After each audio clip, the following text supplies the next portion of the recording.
ಇಷ್ಟೊತ್ತು ತನಕ ತ್ರೈವಿದ್ಯಾ ಗುರುಕುಲದಿಂದ ಅನುವಾದ ಕಾರ್ಯಕ್ರಮ ನಡೆದಿದೆ.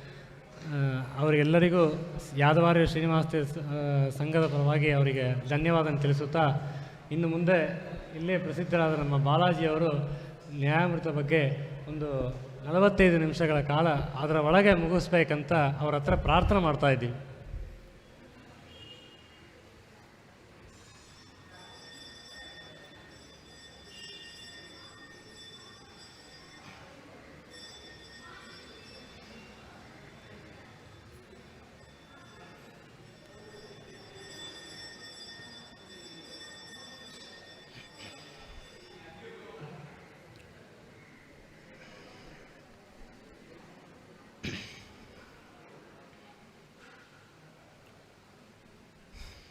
ಧ್ರುವಾದಿಧ್ವಾಂತರವಯೇ ವೈಷ್ಣವೀಂದೀವರೇಂದವೇ ಶ್ರೀರಾಘವೇಂದ್ರ ಗುರವೇ ನಮೋ ಅತ್ಯಂತ ದಯಾಳವೇ.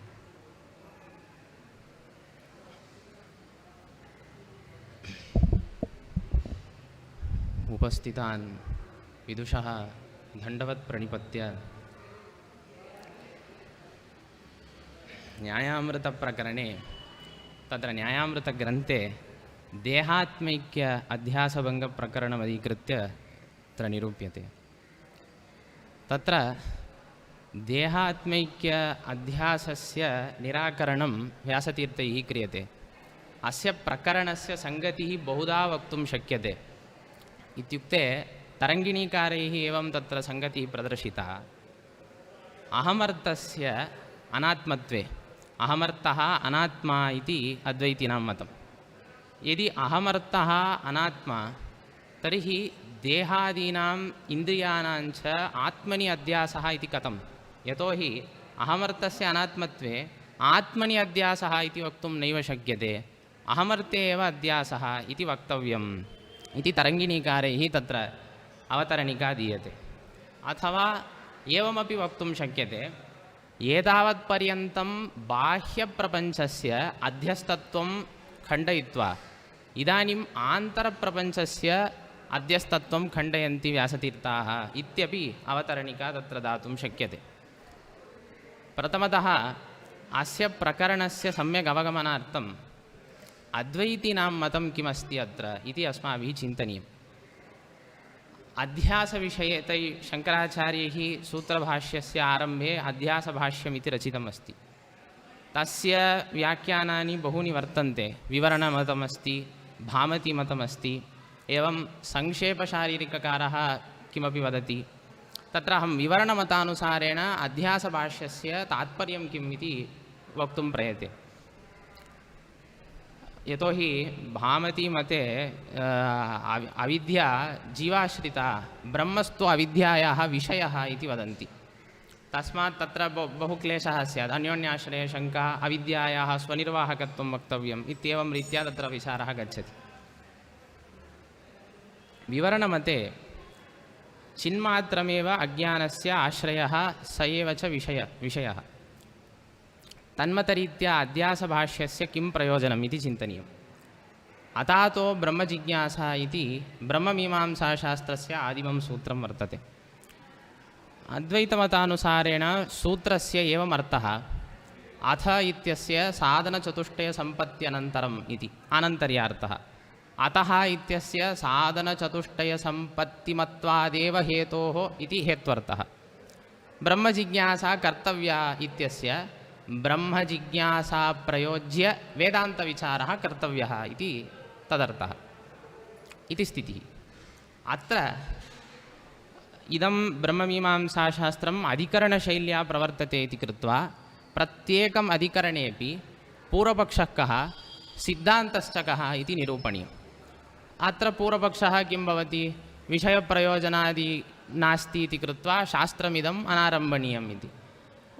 सिद्धान्ते तावत् विषयो वर्तते, प्रयोजनमपि अस्ति, अधिकारी अपि वर्तते इति कृत्वा शास्त्रमिदम् आरम्भणीयम् इति सिद्धान्ते उच्यते.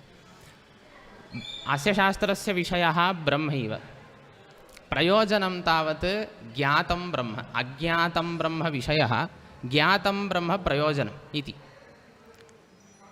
परन्तु अध्यासभाष्ये किं क्रियते?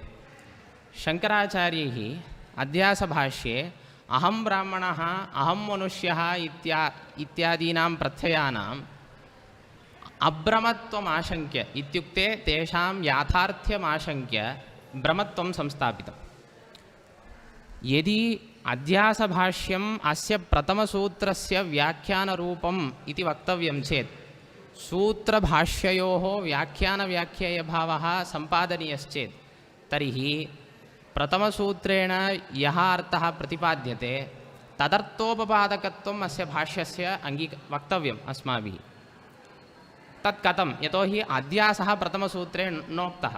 तन्मतानुसारेण अध्यासप्रतिपादनं सूत्रकारैः ओं तद्गुणसारवत्वात्तु तद्भ्यपदेशः प्राज्ञवत् इत्यस्मिन् सूत्रे एव अध्यासः निरूपितः इति तन्मतम्। तर्हि अत्र भाष्यकारेण अत्र अध्यासभाष्यस्य आनयनं कुतः? सङ्गतिः का इत्युक्ते एवमस्ति तत्र सङ्गतिः। ब्रह्मविषयः इत्युक्तं, तर्हि ब्रह्मशब्दार्थः कः इति चिन्तनीयम्। बृहपरिवृद्धौ इति धातोः सकाशात् निष्पन्नोऽयं शब्दः। तर्हि तस्य शब्दस्य अपरिच्छिन्नम् इत्यर्थः। ब्रह्मशब्दस्य वस्तुतः कः अर्थः? प्रत्यगभिन्नं वस्तु इत्यर्थः ब्रह्मशब्दस्य। तत् कथं लभ्यते इत्युक्ते बृहपरिवृद्धौ इति धातोः सकाशात् निरतिशय बृहत् इत्यर्थः लभ्यते। तस्यैव पर्यायार्थः अपरिच्छिन्नम् इति। अपरिच्छिन्नं नाम किमपेक्षया अपरिच्छिन्नम् इति चेत् देशतः कालतः वस्तुतः इति अपरिच्छिन्नम्। तर्हि देशतः परिच्छेदः, कालतः परिच्छेदः, वस्तुतः परिच्छेदः इति वक्तव्यं। देशतः कालतः परिच्छेदश्च ज्ञायते। वस्तुतः परिच्छेदो नाम भेदीय प्रतियोगिता इदमेव वस्तुतः परिच्छेदो नाम। अर्थात् स्वभिन्नवस्तुकत्वं तावदेव तदर्थः। इत्युक्ते तादृशवस्तु अनुयोगिक भेदीय प्रतियोगिता ब्रह्मणि वर्तते इति अर्थः सिद्ध्यति। तर्हि प्रत्यगभिन्नत्वं ब्रह्मणः न लभ्यते। तस्मात् किं कर्तव्यं? तादृशभेदः मिथ्याभूतः इति साधनीयम् अस्माभिः। तत् कथं साध्यते? यावत्कालपर्यन्तम् अहं ब्राह्मणः अहं मनुष्यः इति प्रत्ययः वर्तते इत्यादि प्रत्ययैः एकेन प्रत्ययेन भेदः न विषयीक्रियते। अहं मनुष्यः इति प्रत्ययेन भेदः न ज्ञायते। अहं मनुष्यः अहं ब्राह्मणः इत्यादि प्रत्ययैः भेदः ज्ञायते। तर्हि तादृशभेदज्ञानं ब्रह्मणः प्रत्यगभिन्नत्वे प्रतिबन्धकं, प्रत्यगभिन्नत्वप्रतिपत्तौ प्रतिबन्धकं तादृशभेदज्ञानं। तन्निवारणार्थम् एतादृशप्रत्ययानां भ्रमत्वं वक्तव्यं। तदेव अध्यासभाष्यं करोति। अहं मनुष्यः अहं ब्राह्मणः इत्यादि प्रत्ययानां यदि भ्रमत्वम् उच्यते तर्हि ब्रह्मणः प्रत्यगभिन्नत्वसिद्धिः सुलभेन भवति इति कृत्वा विषय उपपादकत्वेन अध्यासभाष्यस्य प्रथमसूत्रेण सङ्गतिरस्ति। किञ्च प्रयोजन उपपादकत्वेनापि अध्यासभाष्यस्य प्रथमसूत्रेण सह सङ्गतिरस्ति इति वदन्ति। तत्कथम् इत्युक्ते प्रयोजनं किं? बन्धनिवृत्तिः प्रयोजनं। कः बन्धः अत्र? अहं मनुष्यः अहं ब्राह्मणः इति ज्ञानमेव अत्र बन्धः। तादृशबन्धस्य निवृत्तिः अपेक्षते चेत् ब्रह्मज्ञानेन तस्य निवृत्तिः इति। ज्ञानेन बन्धस्य कथं निवृत्तिः? तर्हि ज्ञानम् अज्ञानस्य वा तदुपादानकस्य वा निवर्तकमिति लोके दृष्टं। तर्हि ज्ञानेन बन्धस्य निवृत्तिरस्ति चेत् तर्हि बन्धः अज्ञानात्मकः अथवा अज्ञानकार्यभूतः इति वक्तव्यं। तस्मात् तस्य मिथ्यात्वं प्रतिपाद्यते चेत् प्रयोजनमपि सिद्ध्यति इति कृत्वा अध्यासभाष्यस्य एवं प्रथमसूत्रस्य च व्याख्यानव्याख्येयभावसम्बन्धः वर्तते। तस्माद् अध्यासः वर्तते। तत्प्रहाणाय एव इदं शास्त्रं सर्वाण्यपि विधिनिषेधानि शास्त्राणि सर्वाण्यपि अध्यासमूलकान्येव इति शङ्कराचार्यैः भाषितं। तदुपरि आनन्दतीर्थभगवत्पादाचार्यैः टीकाकृत्पादैः उक्तरीत्या व्यासतीर्थाः इदानीं वादमारभन्ते। देहात्मैक्य अध्यासे किं प्रमाणं? लक्षणस्य विचारः न क्रियते। प्रमाणं खण्डितं चेत् तत् खण्डितप्रायमेव। तस्मात् प्रमाणं किम् इति पृच्छते। अहं ब्राह्मणः इति प्रत्यक्षं प्रमाणम् इति। कथं तत् प्रत्यक्षं प्रमाणं भवितुमर्हति इत्युक्ते अहमर्थः आत्मा ब्राह्मणशब्दार्थः ब्राह्मणत्वजात्यवच्छिन्नः इति अर्थः। इत्युक्ते ब्राह्मणत्वजात्यवच्छिन्नं शरीरमेव ब्राह्मणशब्दार्थः इति तन्मतं। तयोः सामानाधिकरण्येन प्रतीतिः वर्तते इति कृत्वा तयोः ऐक्याध्यासः इति। कथम् इत्युक्ते अहमर्थे ब्राह्मणत्ववैशिष्ट्यं ज्ञायते, वस्तुतः ब्राह्मणत्वं ब्राह्मणशरीरे वर्तते, अहमर्थे नास्ति, आत्मनि नास्ति। तर्हि एतादृशप्रतीतिः कथम् उपपादयितुं शक्यते? देहात्मनोः ऐक्याध्यासः वर्तते चेदेव ब्राह्मणत्वं शरीरे विद्यमानम् आत्मनि भासते इति वक्तुं शक्यते इति अहं ब्राह्मणः इति प्रत्यक्षम् अत्र देहात्मैक्याध्याससद्भावे प्रमाणम् इति एकम्। द्वितीयं प्रमाणं तावत् ब्राह्मणो यजेत इति श्रुतिः। इयं श्रुतिः कथं प्रमाणम् इत्युक्ते यजेत इत्यत्र नियोगः ज्ञायते, तर्हि नियोज्यस्य अपेक्षा भवति। कः नियोज्यः? चेतनः एव नियोज्यः भवति, न तु जडपदार्थः। तर्हि श्रुतौ ब्राह्मणशब्दार्थः यदि ब्राह्मणत्वावच्छिन्न शरीरम् इति स्वीक्रियते चेत् जडपदार्थमुद्दिश्य नियोगः नैव कर्तुं शक्यते इति कृत्वा तत्र क्लेशः स्यात्। तस्मात् तत्र ब्राह्मणशब्दार्थः कः? ब्राह्मणत्वावच्छिन्न देहैक्याध्यासवान् आत्मा इति तदर्थः। तस्मात् इयं श्रुतिरपि ऐक्याध्यासे प्रमाणम् इति तेषाम् आशयः। अपि च मीमांसकमतरीत्यापि इदं चिन्तयितुं शक्यते। यजेत इत्यनेन आख्यातप्रत्ययेन भावना उच्यते इति तन्मतं। भावना नाम कृत्यपरपर्याया भावना। वैयाकरणानां मतानुसारेण आख्यातार्थः कर्ता, भावना च आक्षेपलभ्या, यतोहि कृतिमान् कर्ता, तस्मात् कृतेः आक्षेपलभ्यत्वं वैयाकरणैः स्वीक्रियते। मीमांसकैस्तावत् आख्यातार्थः कृतिरेव, कृत्या कर्ता आक्षिप्यते, कृतेः साश्रयकत्वात् कृत्या कर्ता आक्षिप्यते इति मीमांसकाः वदन्ति।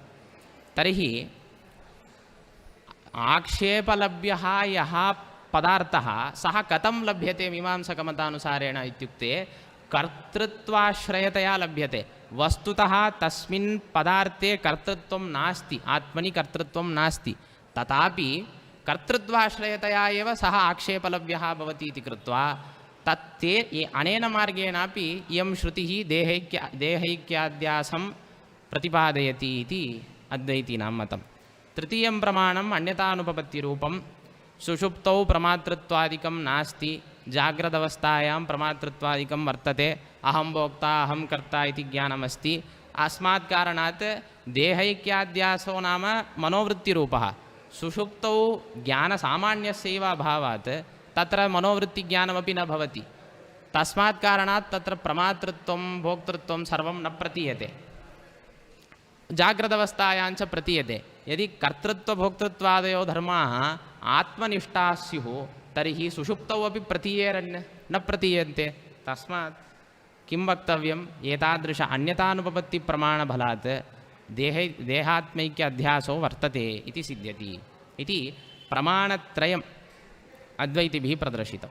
तदुपरि व्यासतीर्थाः खण्डनं कुर्वन्ति। एतावत्पर्यन्तं सम्यक् उपन्यस्तं त्वया देहेन्द्रियादीनाम् आत्मनि यः अध्यासः त्वया उक्तः स च अध्यासः अहमर्थस्य आत्मविषयक अहमर्थः आत्मा इति भवति चेदेव देहेन्द्रियादीनाम् आत्मनि अध्यासः इति वक्तुं शक्यते। त्वयैव चिदचित्सम्मलनात्मकत्वम् अङ्गीकृतम् अहमर्थस्य। इत्युक्ते अन्तःकरणविशिष्टः आत्मा एव अहमर्थः इति तन्मतं। तस्मात् कारणात् अहमर्थे देहेन्द्रियादीनाम् अध्यासः अस्ति इति वदतु, क्लेशो नास्ति। आत्मनि देहेन्द्रियादीनाम् अध्यासः इति नैव धैर्येण त्वया वक्तुं शक्यते इति प्रथममेव प्रहारं व्यासतीर्थैः कृतं। तदुपरि अस्तु वा अध्यासः देहेन्द्रियादीनाम् आत्मनि अध्यासः वर्तते इति स्वीकुर्मः, तत्र किं प्रमाणमिति पृष्टे प्रत्यक्षं प्रमाणमिति त्वया नैव वक्तुं शक्यते।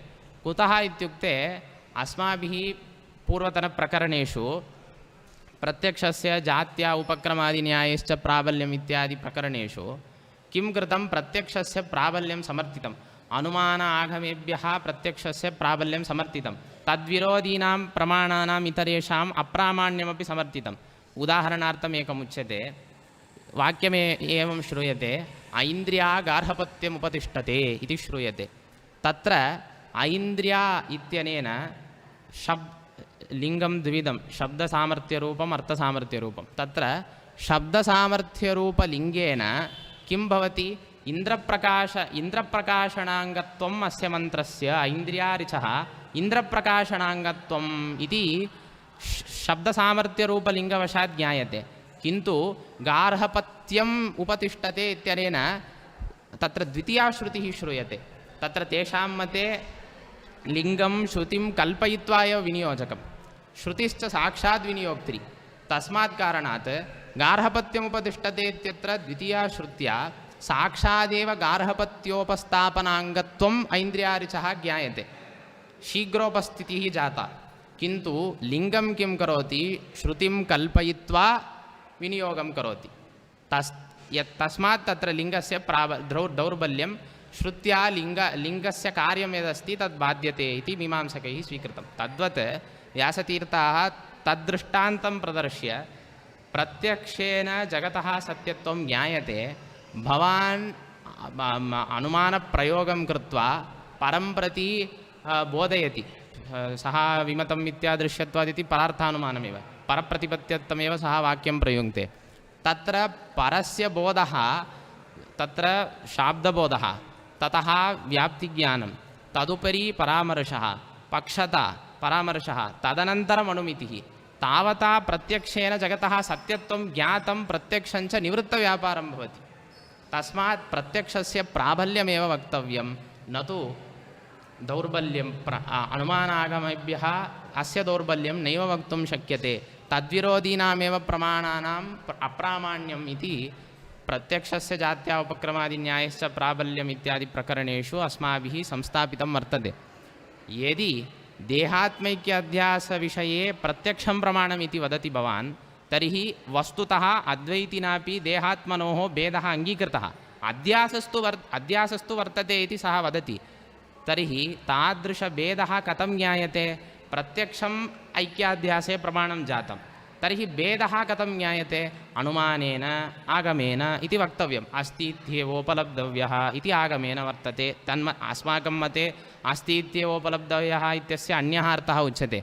तन्मतानुसारेण अस्तीत्येवोपलब्धव्यः इत्यस्याः श्रुतेः देहादन्यः आत्मा अस्ति इत्येव ज्ञातव्यम् इति तन्मतानुसारेण व्याख्यानं क्रियते तस्मात् एतेषाम् आगमानुमानप्रवृत्तीनां प्रत्यक्षेन बाधः स्यात् तर्हि ऐक्याध्यासस्य सर्वथा तथैव स्थानं भवति एते अनेन अनुमानेन वा आगमेन वा ऐक्याध्यासस्य निवृत्तिरेव न भवति अतः प्रत्यक्षं प्रमाणमिति नैव वक्तुं शक्यते इति तदुपरि अद्वैतसिद्धिकारः शङ्कते तत् कथं वक्तुं शक्यते यतोहि प्रत्यक्षम् चन्द्रस्य प्रत्यक्षं भवति अतीव समीपस्थः चन्द्रः इति प्रत्यक्षं भवति तस्य आगमेन अनुमानेन वा बाधः दृष्टः अशीतिसहस्रयुक्तानीति आगमेन तस्य बाधः लोके दृष्टचरः तर्हि चन्द्रपरिमाणप्रत्यक्षस्य यथा आगमेन बाधः अस्ति तद्वत् देहात्मैक्याध्यासविषये प्रत्यक्षं प्रमाणमिति वदामः तस्य अत्र कथं बाधः तद्वत् अत्रापि अस्माभिः उच्यते इति चेत् तत्र व्यत्यासो वर्तते चन्द्रपरिमाणप्रत्यक्षं दूरस्तत्वादिदोषयुक्तं दत्तावकाशं स तु उदेति किन्तु देहात्मैक्याध्यासस्य प्रत्यक्षविषयत्वे तत्र प्रत्यक्षे कः दोषः अस्ति किं च बाधकमस्ति त्वया निर्वचनीयं वक्तुं न शक्यते चेत् तर्हि बाधकाभावात् तस्य बाधः नास्ति ज्ञान अस्तु बाधकमस्ति इति अथवा दोषः वर्तते इति वदतु भवान् तर्हि दोषः अस्ति चेत् तस्य ज्ञानान्तरेण बाधः वक्तव्यः तर्हि किं जातं ब्रह्मज्ञान इतरज्ञानबाध्यत्वं देहात्मैक्य अध्यासप्रत्यक्षे आगतं तर्हि तस्य प्रातिभासिकत्वं यथा इदं रजतमिति ज्ञानस्य ब्रह्मज्ञानेतरज्ञानबाध्यत्वात् प्रातिभासिकत्वं तद्वत् अस्यापि ज्ञानस्य प्रातिभासिकत्वम् इति जातम्। अस्तु स्वीक्रियते इति चेत् इष्टापत्तिः नैव दातुं शक्यते। कुतः देहात्मैक्य अध्यासे किं प्रमाणमिति पृष्टे प्रत्यक्षं प्रमाणमिति वदति, तस्य पुनः प्रातिभासिकत्वे तस्य प्रमाणत्वेन उदाहरणमेव न शक्यते। रजतविषये किं प्रमाणमिति प्रश्ने कृते इदं रजतमिति प्रातिभासिकं ज्ञानं प्रमाणमिति कोऽपि स्वस्तात्मा वदति वा? नैव। तद्वत् इदमपि प्रमाणम् इति न वक्तुं शक्यते त्वया इति एकः दोषः, सिद्धिकारस्य उपरि दोषः उक्तः। तत्र अपरोऽपि दोषः वर्तते।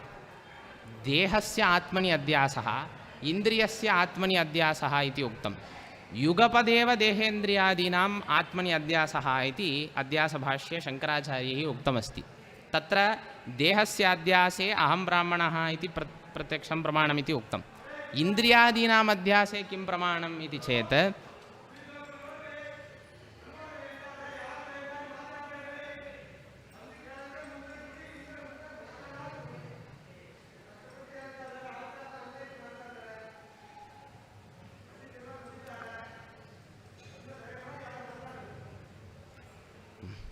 इन्द्रियादीनाम् आत्मनि अध्यासे किं प्रमाणमिति चेत् अहं काणः इति प्रतीतिः प्रमाणमिति। अत्र श्रीनिवासतीर्थैः प्रातस्मरणीयैः अत्र सम्प्रदायः अस्ति इति व्याख्यानं क्रियते। कः सम्प्रदायः इत्युक्ते सूत्रमेकमस्ति, येनाङ्गविकारः इति व्याकरणसूत्रं, कारकप्रकरणे विद्यमानं सूत्रं। तत्र वृत्तिः एवमस्ति, येन अङ्गेन विकृतेन अङ्गिनः विकारो लक्ष्यते ततस्तृतीया स्यात् इति वृत्तिरस्ति। कौमुदीकारैः कृता वृत्तिः, काशिकाकारैरपि तदेव उक्तं। तत्र अक्ष्णाकाणः इति उदाहृतं। तत्र येनाङ्गविकारः इत्यत्र येन इति पदसद्भावात् अङ्गेन इति पदस्य अध्याहारः क्रियते सूत्रे। तत्रैव सूत्रघटक अङ्गशब्दस्य कः अर्थः इत्युक्ते सूत्रघटक अङ्गशब्दस्य अङ्गी इत्यर्थः। कुतः इत्युक्ते अङ्गशब्दस्योपरि अर्ष आदिभ्यो अच इति सूत्रेण मतुवर्तक अच् प्रत्ययान्तत्वेन सः शब्दः विवक्षितः। तस्मात् तत्र अङ्गशब्दस्य अङ्गी इत्यर्थः। येन शब्देन अङ्गस्य अङ्गेन इति अध्याहारः क्रियते। तथा च येन अङ्गेन विकृतेन अङ्गिनः विकारो लक्ष्यते ततस्तृतीया स्यात् इति सूत्रार्थः निष्पन्नः। तत्र अक्ष्णाकाणः इत्युक्ते काणत्वं वस्तुतः इन्द्रियगतः धर्मः, इन्द्रियगतः विकारविशेषः काणत्वरूपधर्मः। तस्य अहमर्थे अध्यासः अपेक्षते चेत्, वक्तव्यं चेत् इन्द्रियस्य आत्मनि अध्यासः वक्तव्यः। तदानीमेव काणत्वस्य आत्मनि अध्यासः वक्तुं शक्यते इति कृत्वा तत्र तादृशसूत्रेपि तथैव व्याख्यातं। तत्र विकृतिः अङ्गस्य, किन्तु अङ्गिनः विकृतिः लक्ष्यते तेन, तस्मात् तत्र एवं वक्तव्यम्, अध्यासो वक्तव्यः इति उक्तं। प्रसङ्गादिदमुच्यते। तत्र नागेशभट्टैः इदं विचारितं, खानशब्दस्य कः अर्थः? अक्षिसम्बन्धविशिष्टः कश्चन विकारविशेषः इत्येव वक्तव्यं। केवलविकारविशेषः इत्युच्यते चेत् कुत्र तस्य सम्बन्धः इति न ज्ञायते। शरीरावयवेषु यत्र कुत्रचित् विकारः स्यात्। तस्मात् कानशब्दस्यैव अक्षिसम्बन्धित्वं ज्ञायते। कानशब्देनैव अक्षिसम्बन्धित्वमपि ज्ञायते।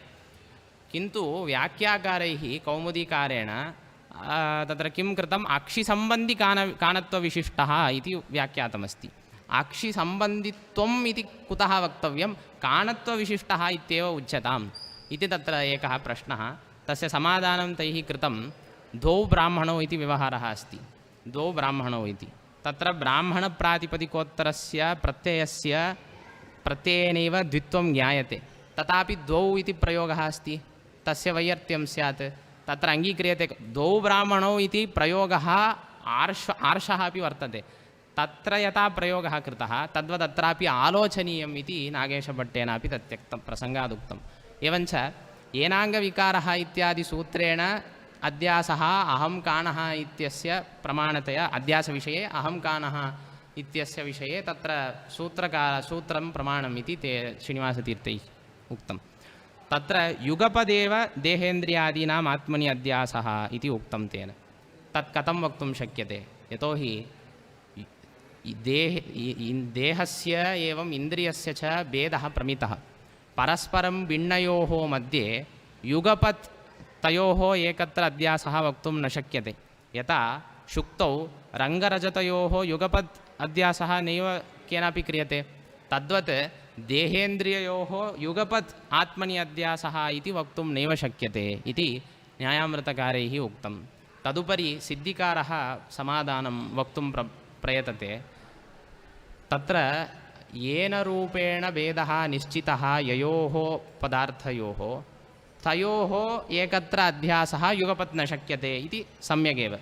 किन्तु येन रूपेण भेदः ययोः पदार्थयोः मध्ये न निश्चितः तयोः युगपदध्यासः शक्यते एव। देहादिन्द्रियमन्यत् इन्द्रियात् देहः अन्यः इति भेदः वर्तते भवतु। ब्राह्मणात् कानः अन्यः काणात् ब्राह्मणः अन्यः इति भेदः अस्ति वा? नास्ति इति अद्वैतसिद्धिकारः वदति। तत्र अतः युगपत् ब्राह्मणोऽहं काणः इति अध्यासः शक्यते। देहोऽहम् इन्द्रियम् इति अध्यासः न शक्यते, यतोहि तयोः तेन रूपेण भेदः वर्तते इति कृत्वा, इन्द्रियत्वेन रूपेण देहत्वेन रूपेण भेदः अस्ति इति कृत्वा, ब्राह्मणत्वेन रूपेण काणत्वेन रूपेण तयोः भेदः नास्ति, अतः युगपदध्यासः शक्यते इति तन्मतं। तत्र केन उक्तं तत्र भेदो नास्ति, भेदप्रत्ययः नास्ति इति केन उक्तं? तरङ्गिणीकारैः इदं समाधानम् उक्तं। ब्राह्मणस्य अक्षिकानम् इत्यपि प्रत्ययः अस्ति।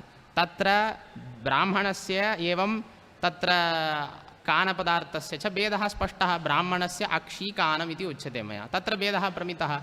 तस्मात् तत्र भेदप्रत्ययः वर्तते। तेनापि रूपेण भेदः निश्चितः एव। तस्मात् त्वया ब्राह्मणोऽहं कानः इति युगपत् अध्यासः वक्तुं नैव शक्यते इति तरङ्गिणीकाराणां व्याख्यानं। कण्टकोद्धारकारैः किञ्चित् स्वरसम् इतोपि उक्तमस्ति, तत् सम्यक् अस्ति। किमित्युक्ते देहादिन्द्रियमन्यत् इन्द्रियाद्देहः अन्यः इति भेदः अस्ति इति सिद्धिकारैरेव भाषितं सम्यक्। अयञ्च भेदः सामान्यभेदः। यथा घटः पटात् भिन्नः, पटः घटात् भिन्नः इत्युच्यते चेत् कीदृशः भेदः अत्र प्रतीयते? घटत्वावच्छिन्नप्रतियोगिताकः भेदः पटत्वावच्छिन्ने प्रतीयते।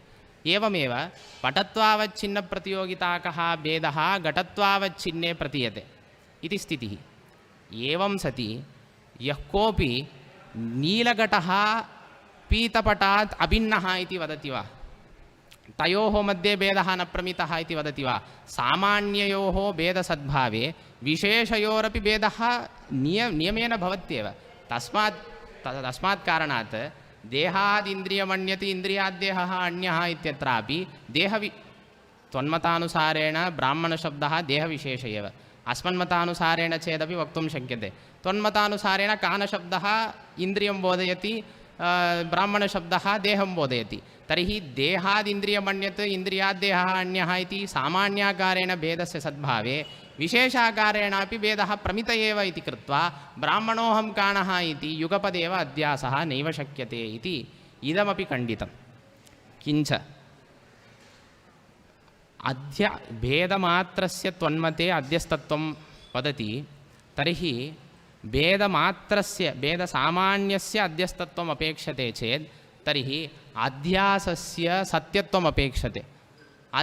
यतोहि परस्परविरुद्धयोः अध्यासस्य न अभेदस्य सत्यत्वम् अपेक्षते इति। यतोहि परस्परविरुद्धयोः एकतरनिषेधे अन्यस्य विधिः इति न्यायानुसारेण भेदमात्रस्य मिथ्यात्वम् इति चेत् अध्यस्तत्वम् इति चेत्, यथा जीवब्रह्मणोः भेदः अध्यस्तः तथैव देहात्मनोः भेदः अपि अध्यस्तः इति वदति। सर्वोऽपि भेदः अध्यस्तः एव। तर्हि अभेदस्य अध्यस्तत्वं नैव वक्तुं शक्यते, यतोहि विरोधिरूपत्वात्। तदुपपादयन्ति व्यासतीर्थाः। मिथ्यात्वं नाम किम्?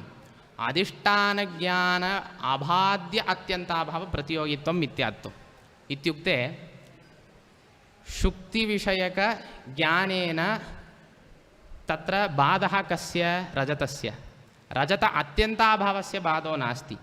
तादृशरजत अत्यन्ताभावप्रतियोगित्वं रजते वर्तते इति कृत्वा रजतस्य मिथ्यात्वं सिद्ध्यति इति। एवमेव सत्यत्वं नाम किं तर्हि अधिष्ठानज्ञानबाध्य अत्यन्ताभावप्रतियोगित्वम् इति वक्तव्यं। यथा रूपवति घटे केनचित् प्रतारकेन पुरुषेण उक्तं रूपं नास्ति इति, सः घटं पश्यति, तदानीम् अधिष्ठानरूपघटज्ञानेन तत्र किं ज्ञायते, रूप अत्यन्ताभावः बाध्यते, तत्प्रतियोगित्वं रूपे वर्तते, रूपञ्च सत्यम् इति कृत्वा सत्यपदार्थः इति कृत्वा सत्यत्वं नाम अधिष्ठानज्ञानबाध्य अत्यन्ताभावप्रतियोगित्वम् इति जातम्।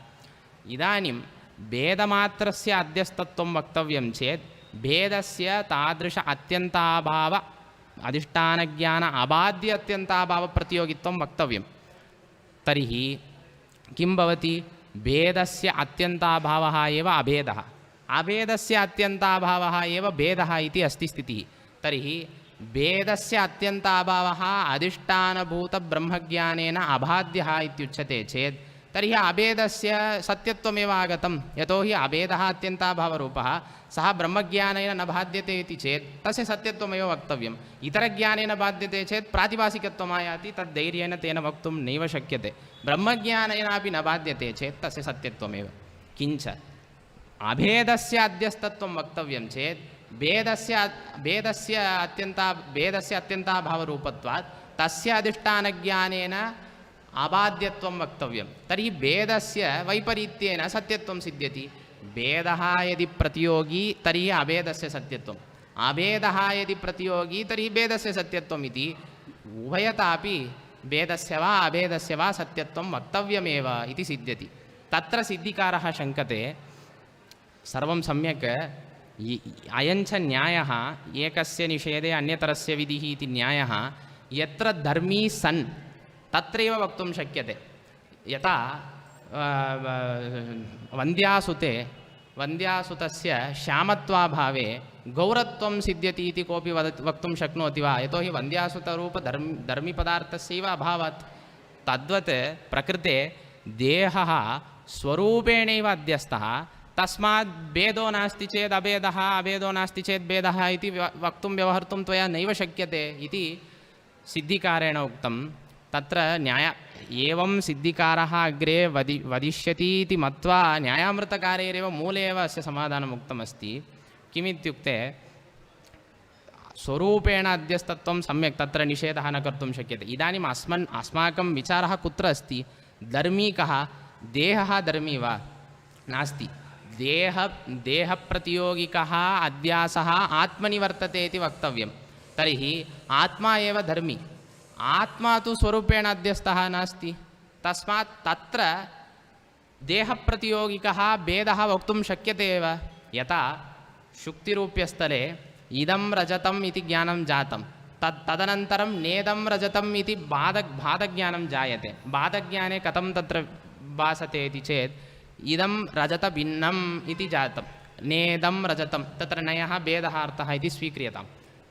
तथा च रूप्यं तत्र स्वरूपेण अध्यस्तं, तथापि तत्प्रतियोगिकभेदः शुक्तौ बाधज्ञानेन विषयीक्रियते। तद्वत् देहः स्वरूपेण अध्यस्तः इति त्वया उच्यते चेदपि तत्प्रतियोगिकभेदो वा तत्प्रतियोगिक अभेदो वा आत्मनि वक्तुं शक्यते एव। कक्लेशः, न कोऽपि क्लेशः इति व्यासतीर्थैः तत्र उक्तमस्ति। अपि च एतावत्पर्यन्तं यद्विचारितम् अहं ब्राह्मणः, अहं मनुष्यः इत्यादि प्रत्ययानाम् अध्यासिकत्वं तदपि नास्ति। तत्र तैः श्लोकः आरच्यते, अहं देही इति वच्चाहं गेहि इति प्रत्ययः इत्यादिकं, ब्राह्मणोऽहं मनुष्योऽहम् इत्यादिस्तु प्रमैवनः इति श्लोकः वर्तते। तस्य व्याख्यानं कुर्वन्ति ते, अहं ब्राह्मणः इति ज्ञानम् अहं मनुष्यः इति ज्ञानं प्रमैव। कुतः? ब्राह्मणशब्दार्थः ब्राह्मणत्वावच्छिन्नं शरीरमिति नार्थः, किन्तु ब्राह्मणत्वावच्छिन्नशरीरविशिष्टः इति अर्थः। एवमेव मनुष्यः इति स्थलेपि। तथा च एतादृशप्रत्ययानां प्रमात्वादेव अस्य ऐक्याध्यासे प्रमाणत्वेन उदाहर्तुं न शक्यते। कस्यापि मनुष्यस्य अहं देहः इति प्रतीतिर्नास्ति, मम देहः, मम मनः, मम क्षेत्रमित्येव प्रतीतिरस्ति। तस्मात् कारणात् देहात्मैक्याध्यासः नास्त्येव। येननु अहम् अन्धः, अहं बधिरः इति ज्ञानमस्ति खलु, तस्य का गतिः इति चेत् अहमन्धः अहं बधिरः इत्येतेषामपि चेतनविषयकत्वमेव। यतोहि मृतशरीरे कोऽपि अन्धः बधिरः इति नैव वदति, तस्मात् चेतनविषयकत्वमेव तस्यापि वक्तव्यम् इति स्थितिः। एतत् सर्वं भवतु। कृशोऽहमिति प्रतीतिः अस्ति, तत्र किमपि वक्तुं नैव शक्यते। कृशत्वं शरीरगतः विकारविशेषः, तस्य कथं त्वया समाधानं वक्तुं शक्यते? तस्मात् तद् आध्यासिकमेव इति वक्तव्यम् इति चेत् तत्र व्यासतीर्थैः विकल्पः क्रियते। सम्यक् कृशोऽहम् इत्यत्र कृशत्वादिकं यद् आत्मनि अध्यस्तम् इति वदति भवान्, तत् कथमध्यस्तं? धर्मैक्याध्यासेन अध्यस्तं वा अथवा धर्मी ऐक्याध्यासं विनैव अध्यस्तं वा इति प्रश्नः क्रियते। यथा सर्पस्थभीषणत्वादिकं सर्पस्य रज्जौ अध्यासेनैव आरोप्यते, तद्वत् तादृशदेहाध्यासेनैव कृशत्वादिकम् आरोपितमिति वदति वा? अथवा धर्म्यैक्याध्यासं विनापि यथा स्फटिके लौहित्यबाणं तद्वत् भवान् वदति वा इति प्रश्नः। धर्म्यैक्याध्यासः अस्ति, तद्वदेव अस्माभिः क्रियते इति उच्यते चेत् धर्म्यैक्याध्यासः इदानीमेव खण्डितः, तस्मात् तद्वक्तुं न शक्यते। अस्तु, धर्म्यैक्याध्यासं विनापि धर्मस्य अध्यासः अस्माभिः उच्यते इति चेत् तदपि वक्तुं न शक्यते, यतोहि प्रतीतिद्वयमपेक्षते। इत्युक्ते स्फटिके लौहित्यबाणं यदा भवति तदानीम् अस्माकम् अनुभवः कथमस्ति? स्फटिकः रक्तः, कुसुमं रक्तम् इति प्रतीतिद्वयमस्ति, रक्तप्रतीतिद्वयमस्ति। तद्वत् धर्मैक्याध्यासं विनापि यदि धर्मस्य अध्यासः उच्यते तर्हि तत्र किं भवति? अहं कृशः, देहः कृशः इति प्रतीतिद्वयमपेक्षते। तस्मात् तादृशप्रतीतिद्वयाभावात् उभयतापि आरोपः नैव वक्तुं शक्यते इति। ननु कृशोऽहम् इत्यादि ऐक्याध्याससद्भावात् मम देहः इति भेदप्रतीतिरेव गौणः इति कुतः नोच्यते? कृशोऽहं कृष्णोऽहम् इत्यादि व्यवहारः गौणः इति उच्यते। कुतः? वस्तुतः सर्वेषामपि व्यवहाराणां प्रतीतिमूलकत्वमिति नियमो नास्ति। केषाञ्चन व्यवहाराणामेव प्रतीतिमूलकत्वं, केषाञ्चन व्यवहाराणां प्रतीत्यमूलकत्वमपि वर्तते। कथमित्युक्ते मञ्चाक्रोशन्ति सिंहो देवदत्तः इत्यत्र स्थलेषु तत्र प्रतीतिः नापेक्षते, व्यवहारमात्रं। तद्वत् अत्रापि कृशोऽहं कृष्णोऽहम् इत्यादि स्थलेष्वपि प्रतीतिमात्रम् उच्यतां, व्यवहारमात्रम् उच्यतां, प्रतीतिः मास्तु इति चेत् मया उच्यते कृशोऽहमिति ऐक्याध्यासप्रतीतिरेव भवतु।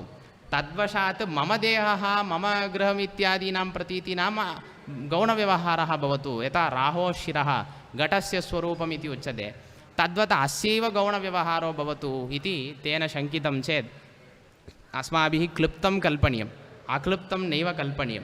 देहात्मविवेकवतां कथं ज्ञानं भवति? देहादात्मा अन्यः, आत्मनः सकाशात् देहः अन्यः इति भेदः क्लृप्तः। एवञ्च कृशोऽहम् इत्यादीनां प्रतीतीनामपि गौणत्वं क्लृप्तं, त्वया अक्लृप्तं कल्प्यते। एकत्र अक्लृप्तं अत्र कल्प्यते चेत् तवैव गौरवम्। अस्माभिः सर्वत्र क्लृप्तमेव अत्र कल्प्यते इति कृत्वा अस्माकं लाघवमस्ति इति कृत्वा दोषो नास्ति। किञ्च पश्वादीनामपि देहात्मैक्यभेदः अपेक्ष्यते इति अनुव्याख्याने तृतीयाध्याये श्रीमदाचार्यैः उक्तं।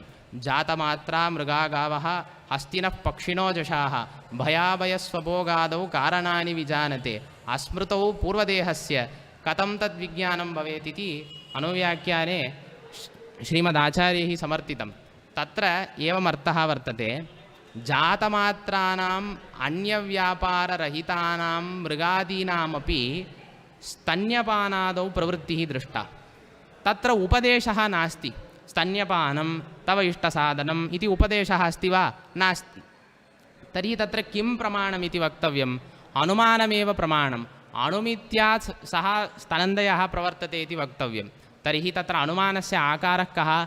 स्तन्यपानं मदिष्टसाधनं यतेदम् इति प्राग्भवे मत्कृतस्तन्यपानवत् इति अनुमानेन तत्र प्रवृत्तिः वक्तव्या। अनुमानं प्रमाणमित्युक्तं चेत् तत्र व्याप्तिस्मृतिः अपेक्षते। व्याप्तिस्मृतौ देहान्तरस्मृतिः अपेक्षते। देहान्तरस्मृतिः व्याप्तिस्मृतौ कुतः अपेक्षते इत्युक्ते व्याप्तेः स्वरूपं किमस्ति इत्युक्ते तदभाववदवृत्तित्वं वा हेतुव्यापकसाध्यसामानाधिकरण्यं वा व्याप्तेः स्वरूपमिति वक्तव्यं। तत्र तदभाववत् इत्यनेन मथुप्रत्ययेन अधिकरणमेव विवक्षते। एवमेव हेतुव्यापकसाध्यसामानाधिकरण्यम् इत्यत्रापि सामानाधिकरण्यगर्भिता व्याप्तिरस्ति। अथवा हेतुव्यापकत्वांशनिवेशे व्यापकत्वं नाम तदधिकरणवृत्ति अत्यन्ताभावप्रतियोगित्वं वा भेदीयप्रतियोगितानवच्छेदकत्वं वा इति वक्तुं शक्यते। सर्वत्रापि अधिकरणस्य प्रवेशो वर्तते एव द्विविधा व्याप्तौ। तस्मात् कारणात् एवमेव नाम अस्मन्मता कण्टकोद्धारकारैः तदपि सूचितं। किमित्युक्ते अत्र अङ्गीकृत्य श्रीनिवासतीर्थैः सामानाधिकरण्यगर्भिता व्याप्तिः इति उक्तमस्ति। कण्टकोद्धारकारैः अस्मन्मतानुसारेण अनुपपत्तिरेव व्याप्तिः इति उक्तं। श्रीमदाचार्यैः एवं तर्कताण्डवे व्यासतीर्थैः यद्देशकालसम्बन्धस्य पदार्थस्य यद्देशकालसम्बन्धपदार्थेन विना अनुपपत्तिः तेन तस्य व्याप्तिः इति अनुपपत्तेरेव व्याप्तित्वम् अस्मन्मतानुसारेण। किन्तु इदं परमतम् अङ्गीकृत्य अत्र प्रवर्तते इति चिन्ता। एवञ्च अत्र अधिकरणं प्रविष्टमस्ति। अधिकरणं प्रविष्टं चेत् स्तन्यपानं नाम अवयवसंयोगः, तस्य अधिकरणं शरीरमेव। शरीरञ्च एतादृश अवयवविशेषविशिष्टम् इति न स्मृतं चेदपि अधिकरणत्वेन रूपेण अथवा शरीरत्वेन वा रूपेण सामान्याकारेण तत्र स्मृतौ अपेक्षते एव इति कृत्वा देहान्तरस्मृतिरस्ति इदानीन्तनदेहज्ञानमपि वर्तते इति कृत्वा देहेषु व्यावृत्तत्वरूपं धर्मं पश्यन् आत्मनि अनुस्यूतत्वरूपं च धर्मं पश्यन् कथं तस्य पुरुषस्य अथवा बालकस्य देहात्मैक्यध्यासः स्यात् इति व्यासतीर्थैः शङ्का कृता। तदुपरि सिद्धिकारः शङ्कते, अत्र भवद्भिः किमुक्तं, व्याप्तिस्मृतौ घटकतया अधिकरणं प्रविष्टमस्ति। अधिकरणं ज्ञातव्यं चेत् तत्र शरीरमेव अधिकरणत्वेन रूपेण शरीरस्य प्रवेशो वर्तते इति। तन्मास्तु। कुतः? यतोहि व्याप्त्यनुभवकाले एव दृष्टान्तस्य अपेक्षा, व्याप्तिस्मृतिकाले दृष्टान्तस्य अपेक्षा नास्ति। दृष्टान्तघटकतया एव भवद्भिः अधिकरणस्य प्रवेशो वक्तव्यः, न तु व्याप्तिस्मृतिघटकतया इति सिद्धिकारः वदति। तत्र तरङ्गिणीकारैः समाधानमुक्तम्। अस्मदुक्तमर्थम् अन्यथा मन्यमानः शङ्कते इति व्याख्यानं क्रियते तैः। किमित्युक्ते अस्माभिः किमुक्तं, व्याप्तिस्मृतौ सहचारज्ञानं कारणमिति नैव कुत्रापि उक्तं। यतोहि दृष्टान्तापेक्षा कुतः? सहचारज्ञानसिद्ध्यर्थमेव दृष्टान्तस्य अपेक्षा। सहचारज्ञानस्य कारणत्वं व्याप्तिस्मृतिं प्रति अस्माभिः नोक्तं। किं नाम सामानाधिकरण्यगर्भव्याप्तिं प्रति तस्य तावत् साध्याधिकरणविषयकत्वम् अस्ति। सामानाधिकरण्यगर्भितव्याप्तौ वा पूर्वपक्षीयव्याप्तौ वा साध्याधिकरणविषयकत्वम् अस्ति इति कृत्वा अस्माभिः तत्स्मरणम् अपेक्षते इति उक्तं। तावदेव। दृष्टान्तस्य अपेक्षा नास्ति चेत् मास्तु। नाम अस्माभिः तद्नैव उक्तं। सः अन्यथा अस्मदभिप्रायं गृहीत्वा अत्र सिद्धिकारः शङ्कते इति तरङ्गिणीकारैः उक्तम्। एवञ्च एतादृश प्रतीतिसद्भावात् देहात्मनोः अध्यासः वक्तुं नैव शक्यते। स्तनन्दयोदाहरणेन किं कृतं भवता? वृद्धस्यापि उदाहरणमस्ति, प्रत्यभिज्ञाप्रमाणमस्ति। योऽहं बाल्ये पितरौ अन्वभूवं सोऽहं स्थविरः इदानीं नप्तॄन् पश्यामि इति प्रत्यभिज्ञा अस्ति। तत्र योऽहं सोऽहम् इत्यनया प्रत्यभिज्ञया आत्मनः अनुस्यूतत्वं तेन ज्ञायते। बाल्ये वयसि एवं इदानीं वृद्धवयसि इत्यनेन देहविशेषयुक्तयोः देहयोः भेदमपि जानाति। बाल्यावस्थायुक्तदेहः अन्यः, वृद्धावस्थायुक्तदेहः अन्यः इति देहयोः भेदं च जानाति। एवञ्च अनुवृत्तत्व व्यावृत्तत्वरूप विरुद्धधर्मं दृष्ट्वा देहात्मनोः भेदं साक्षात्करोति इति व्यासतीर्थैः उक्तं।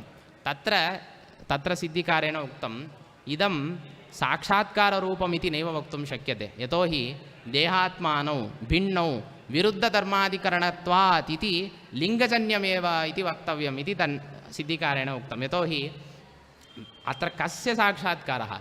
विरुद्धधर्मयोरेव साक्षात्कारः। भेदस्य साक्षात्कारो नास्ति अत्र। तस्मात् तादृशविरुद्धधर्माधिकरणत्वरूपलिङ्गेन भेदस्य साक्षात्कारः त्वया अनुमित्या एव साधनीयः। प्रत्यक्षेन साधयितुं न शक्यते, तस्य साक्षात्कारो नास्ति। ततः किम् इत्युक्ते अध्यासः अपरोक्षरूपः, देहात्मैक्य अध्यासः अपरोक्षरूपः, तस्य अनुमित्या बाधः नैव वक्तुं शक्यते। यतोहि शङ्कः स्पीतः इति यदा प्रतीतिः अस्ति तदानीं शङ्कः श्वेतः शङ्कत्वात् इति अनुमानसहस्रेणापि अयं भ्रमः नैव निवर्तते।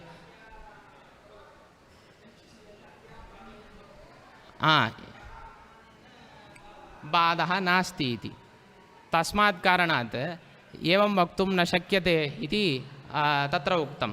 तत्र किम् उच्यते व्यासतीर्थैः, इदं वाक्यमुक्तं प्रत्यक्षे धर्मिणि भेदकधर्मसाक्षात्कारस्य भेदसाक्षात्कारनियतत्वात् इति व्यासतीर्थैः उक्तम्। एवं तदर्थः यत्र भेदकधर्मसाक्षात्कारो वर्तते तत्र भेदसाक्षात्कारोऽपि वर्तते। कुतः इत्युक्ते एकस्मिन्नेव विषये अनुमितिसामग्री प्रत्यक्षसामग्री च प्रवर्तेत तर्हि तयोः मध्ये प्रत्यक्षसामग्री एव प्रबला। उदाहरणार्थम् एकस्मिन् पदार्थे ऊर्ध्वतादिविशिष्टे पदार्थे पुरुषत्वव्याप्यकरादिमानयम् इति परामर्शः जायते। एवमेव प्रत्यक्षसामग्री अपि अस्ति, सन्निकर्षरूपा सामग्री वर्तते तत्र। तयोः मध्ये कतरः प्रवर्तते इति जिज्ञासायां प्रत्यक्षसामग्री एव प्रवर्तते, यतोहि पुरुषं साक्षात् करोमि इति अनुव्यवसायबलात्। अनुमितिः नैव तत्र भवति, अयं पुरुषः इति अनुमितिर्नैव भवति। कुतः? एकस्मिन् विषये प्रत्यक्षसामग्र्याः प्रबलत्वम्। एवमेव भिन्नविषये अनुमितिसामग्र्याः प्रबलत्वं। यथा वन्यनुमानस्थले वन्यव्याप्य धूमवान् इति परामर्शः, परामर्शविषयक अनुव्यवसायं प्रति सामग्री भवति, प्रत्यक्षसामग्री भवति। एवमेव वन्यविषयक अनुमितिं प्रति सामग्री भवति। तत्र परामर्शविषयक अनुव्यवसायो भवति वा अथवा वन्यनुमितिर्भवति वा इति पृष्टे वन्यनुमितिरेव भवति, परामर्शविषयकप्रत्यक्षं नैव जायते तत्र। कुतः? भिन्नविषययोः प्रवृत्तयोः अनुमितिप्रत्यक्षसामग्र्योः मध्ये अनुमितिसामग्र्याः एव बलवत्वम् इति निश्चितम्। इदानीं प्रत्यक्षे धर्मिणि आत्मरूपधर्मिणि अथवा देहरूपधर्मिणि वा तत्र भेदकधर्मसाक्षात्कारः वर्तते। स च साक्षात्कारः प्रत्यक्षसामग्रीरूपः, तस्मात् भेदप्रत्यक्षमेव जनयति। तत्रैव विद्यमानम् अनुमितिसामग्रीम् उल्लङ्घ्य भेदप्रत्यक्षमेव जनयति। अतः अनुमितिर्नास्ति, अस्य प्रत्यक्षत्वमेव इति भेदसाक्षात्कारः भेदकधर्मसाक्षात्कारनियतः इति समर्थितं। किञ्च यद्धीर्यत्र प्रतिबन्धिका तत्सामग्री अपि तत्प्रतिबन्धिका इति न्यायः वर्तते। तदनुरोधेन भेदसाक्षात्कार एव अपेक्षते इत्यपि नास्ति, भेदकधर्मसाक्षात्कारेणापि तत्र प्रतिबन्धः वक्तुं शक्यते इति स्थितिः। अतः तत्र बाधकमस्ति इति। यथा तत्र अधोग्रत्वादिकं यदा ज्ञायते, ऊर्ध्वाग्रत्वादिकं ज्ञातं चेदपि ऊर्ध्वाग्रविशेषविशिष्टः वृक्षः इति ज्ञानमस्ति। तादृशसाक्षात्कारं प्रति सामग्री का? ऊर्ध्वाग्रत्वरूपधर्मसाक्षात्कारः एव ऊर्ध्वाग्रत्वविशिष्टः वृक्षः इति ज्ञानं प्रति सामग्री। तादृशसामग्री सद्भावेपि अधोग्रत्वविशिष्टज्ञानं भ्रमः नैव निवर्तते। यावत्कालपर्यन्तं जले वृक्षस्य प्रतिबिम्बः तावत्कालपर्यन्तम् अधोग्रत्वविशिष्टवृक्षस्य तथैव स्थितिरस्ति, न निवर्तते। भवद्भिः किमुक्तं? भेदसाक्षात्कारस्यैव प्रतिबन्धकत्वं न, भेदकधर्मसाक्षात्कारस्यापि प्रतिबन्धकत्वं यद्यत्र प्रतिबन्धिका तत् सामग्री अपि तत्र प्रतिबन्धिका इति न्यायेन उक्तम् इति भवद्भिः उक्तं। तदनुरोधेन अत्र नास्ति, व्यभिचारः अस्ति अस्य नियमस्य। अतः भवद्भिः सः नियमः नैव अङ्गीकर्तुं शक्यते इति तेन शङ्किते। अत्र श्रीनिवासतीर्थैः एवम् उक्तं, भवतु तत्र सोपादिकभ्रमः, अत्र सोपादिकभ्रम एव नास्ति। अधोग्रत्व ऊर्ध्वाग्रत्वादिस्थलेषु सोपादिकत्वात् सः भ्रमः तथैव अनुवर्तते। अत्र स्थले ब्राह्मणोऽहमित्यादिस्थलेषु भ्रमत्वमेव नास्ति, सोपादिकत्वं दूरतोपास्तं। यतोहि अहं ब्राह्मण इत्यादिकं प्रमैवनः इति व्यासतीर्थैरेव उक्तं। तस्मात् तस्य भ्रमत्वमेव नास्ति चेत् सोपादिकत्वं दूरतोपास्तम् इति कृत्वा प्रत्यक्षं प्रमाणमिति देहात्मैक्याध्यासविषये नैव अङ्गीकर्तुं शक्यते इति व्यासतीर्थैः खण्डितम्।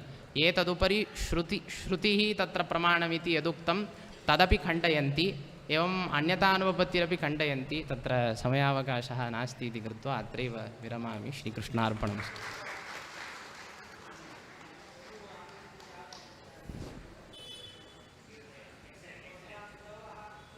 श्रीरङ्गं वेङ्कटेश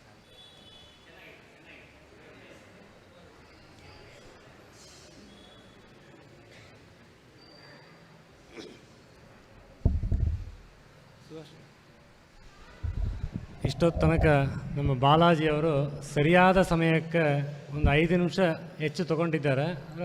ಪರವಾಗಿಲ್ಲ ಅಂತ ಅವ್ರ ಹತ್ರ ಕೇಳಿಕೊಂಡು ಇನ್ನು ಮುಂದೆ ನಮ್ಮ ಸುದರ್ಶನಾಚಾರ್ಯ ಅಂತ ಇವರು ಪೇಜಾವರ ಸ್ವಾಮಿಗಳ ಹತ್ರ